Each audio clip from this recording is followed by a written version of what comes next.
Hi, I want to do a quick special about Bitcoin before the silly season comes to an end and we start with real news in September.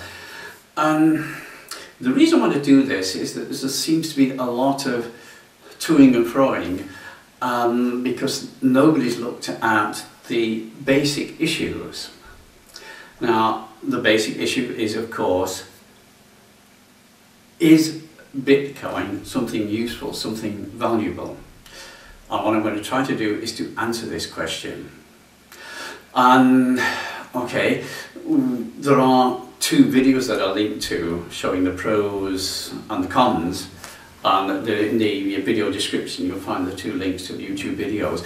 One showing two people who spent 24 hours and $600 trying to buy and sell one Bitcoin, and in 24 hours they still haven't succeeded in completing the transaction. And the other one is I don't know who he is, but he was extolling the virtues of this person or persons working under the name of Satoshi, who developed the Bitcoin online system. Which is all well and good in so far as it goes. What neither of them have really looked at is, what is Bitcoin? Now, Bitcoin is the ultimate fiat currency. Now, a fiat currency is a currency based upon nothing. It's hot air. And Bitcoin has already shown how extremely volatile it is. I mean, the value goes up, it crashes, then it goes up again, and nobody knows what's likely to happen with it. So, you know, a couple of years ago you could buy a Bitcoin for a dollar or two, and now apparently it's approaching 700 on some terminal. So what is this thing? Well, the main reason why it's so volatile, and here I'm quoting a very, very dear friend of mine, and she described Bitcoin as an illusory hope currency. That is, what is being sold and bought is the hope that Bitcoin will at some point in the future become valuable. It won't, it can't, because Satoshi and all the other people who are trying to promote it have missed one very, very, very important point. A currency, money, is a symbolic representation of value. That is, first the value exists, and out of the value you can create a currency as a medium through which value can be exchanged. That's what currency is. So currency used to be based upon gold, which it still says on an English banknote, I promise to be the bearer of £1. Originally it said £1 of gold, which shows you how much inflation has been running since £1 coins, £1 banknotes were originally issued. And this is because it's a fiat currency. See, England actually officially went off the gold standard in the 1960s. But currencies have been based on other things. I mean, the US dollar is based upon the world oil trading, which is why anyone who buys and sells, or any country which buys and sells oil in any other currency other than the US dollar is an enormous threat to the US economy, which is why such countries are destroyed, like Libya, for example. And why they would dearly love to destroy Iran, but they haven't quite worked up enough pressure to get public support for a war of aggression in Iran. At the moment, they're trying it with Russia. Russia is another major world player in oil, and they're not using dollars. This is a big problem for the US. However, going back to Bitcoin, you see, what's actually happened is that over the last 100 years, the entire banking industry has been taken over by private concerns. Some of it has been a private concern for a much longer period. But in America, for example, in 1913, the US government, some say illegally, gave up its constitutional right to, or obligation, to issue a national currency and farmed it off to a private bank, the Federal Reserve Bank, which is privately owned.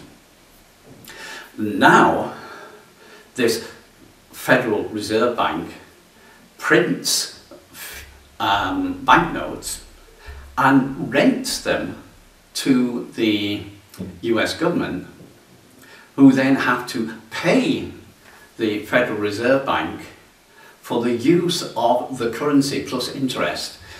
And it's now reached a point where the value of income tax does not even cover the interest on borrowing the Americans' own money. So the only value which is there is the wealth of the American people, and they're paying rent to a private bank. More than 100% of the income tax income goes to pay rent on being lent their own worth. This, of course, is a fraud. There's no two ways about it. It's an absolute fraud. And people are noticing this in ever-growing numbers. But more important than that, people are feeling it over the morphogenetic field. And so they're looking for alternatives. They're looking for currencies which are not controlled by the banking cartel. Bitcoin looks like one, but isn't one, because there is no value behind the currency. It's based on nothing other than a hope that it could become a valuable currency. And that's the big flaw in Bitcoin, which is why the price goes up and down like a yo-yo. What you need is to create a currency based upon value. The ideal way to start is with a local currency. And the reason big governments don't like local currencies is because it makes it very, very difficult for the cartels to suck the value out of the community. If the community is using its own currency, then the cartel can't do that. So look at ways of doing it. The Republic of Texas, they have their own currency. They don't call it a currency, they call it medallions, but it works like a currency. If you speak German, one very, very good example is the Neudeutsche Mark, which is actually based on the value of property, of land, of factories, which are owned or leased to, or by, the government of the Kingdom of Germany. Now, the Kingdom of Germany and the Federal Republic of Germany are not the same country. The Federal Republic of Germany is part of this fiat currency system called the euro, which is backed by nothing. The currency, the Neudeutsche Mark of the Kingdom of Germany, is backed by physical things which are actually owned by the people of the Kingdom of Germany for administrative purposes via the government or the local government. See, any community within the Kingdom of Germany is actually encouraged to use its own currency, to create and use its own local currency, because that creates economic stability for the people. There's a very, very big difference between the way the Kingdom of Germany works and the way the rest of Germany and the USA and England works. The Kingdom of Germany works to create and maintain the wealth of the people. Everywhere else is a way of sucking value out of the people and giving it to the cartels. Very, very different ballgame. So anyway, Bitcoin is a hiding to nothing because there is nothing behind it. So you can gamble with it, but be very, very clear, you are gambling, which means you could lose everything you put into it with no recourse, because there is nothing there that you can get hold of and say, give me my value back, because there was never one there. You're just betting. It's an online betting shop. That's all it is. You can call it an international electronic currency, but it's actually just an online gambling organisation.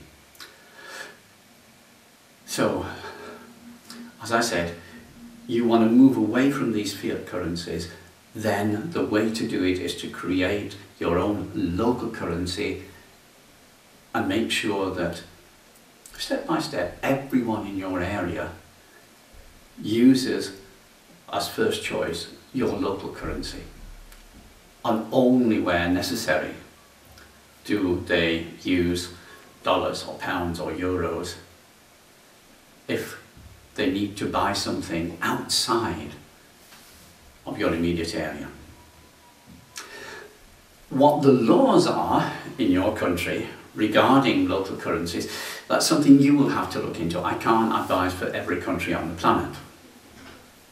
I know what the law says in England, I know what the law says in Scotland, I know what the law says in Germany.